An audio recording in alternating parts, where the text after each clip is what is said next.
Mon nom, Michel Lefebvre, j'habite Argentan. Je suis un retraité après avoir exercé le métier de vétérinaire en Normandie. Et lorsque j'ai eu à m'intéresser un petit peu à la littérature, j'ai beaucoup lu quand même.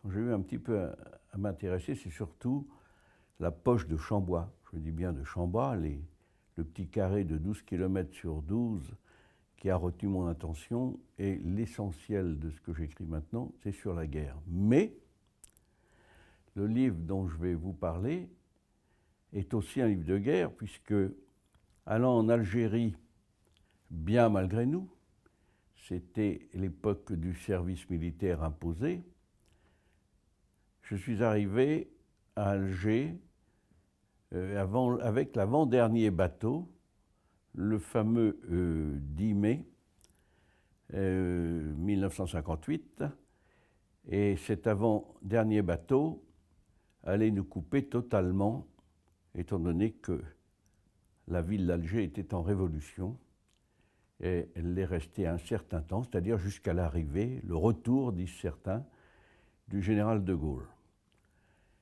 Étant aspirant, la règle voulait que nous allions suivre des cours dits d'action psychologique à l'ouest de Mostaganem, pas loin d'Oran, dans un village aujourd'hui célèbre qui s'appelle Arzeux, célèbre parce que c'est là que tout le gaz et le pétrole qui vient maintenant vers l'Europe est exporté.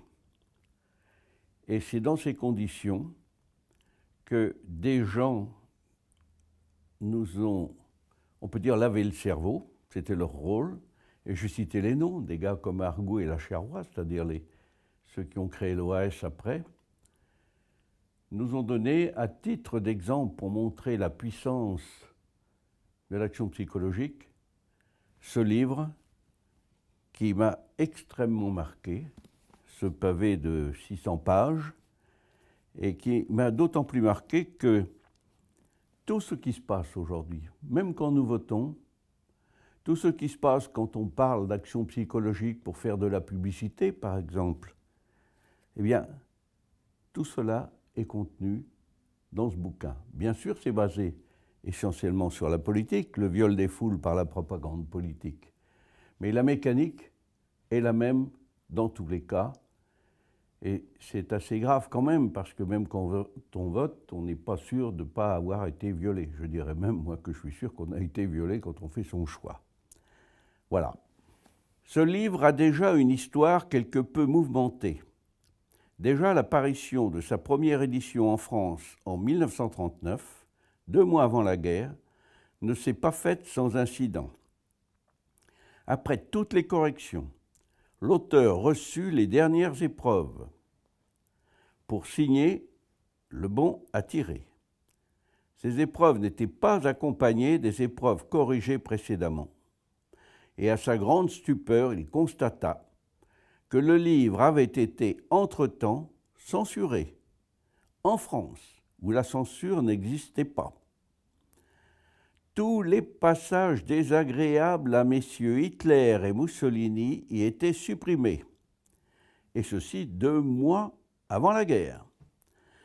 De même que la dédicace, ainsi libellée, « Je dédie ce livre au génie de la France à l'occasion du 150e anniversaire de sa grande révolution. » On a su par la suite que la censure avait été pratiquée par le ministre des Affaires étrangères, dirigé alors par M.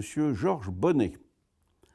En ce qui concerne la dédicace, le ministère des Affaires étrangères de la Troisième République avait trouvé que c'était démodé, et ceci en année où le monde entier fêtait cet anniversaire.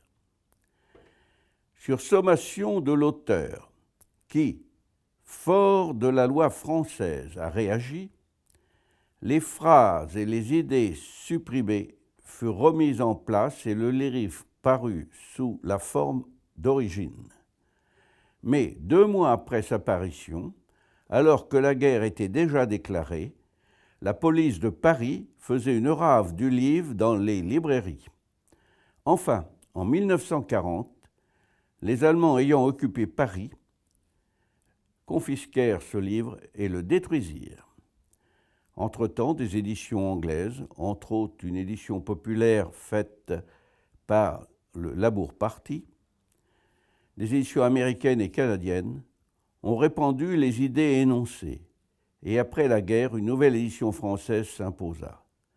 Elle paraît donc totalement revue et amplifiée, vu que depuis, la science de la psychologie objective, base de ce livre, avait accumulé une foule de nouveaux faits de première importance et que les événements politiques avaient changé notablement la face du monde.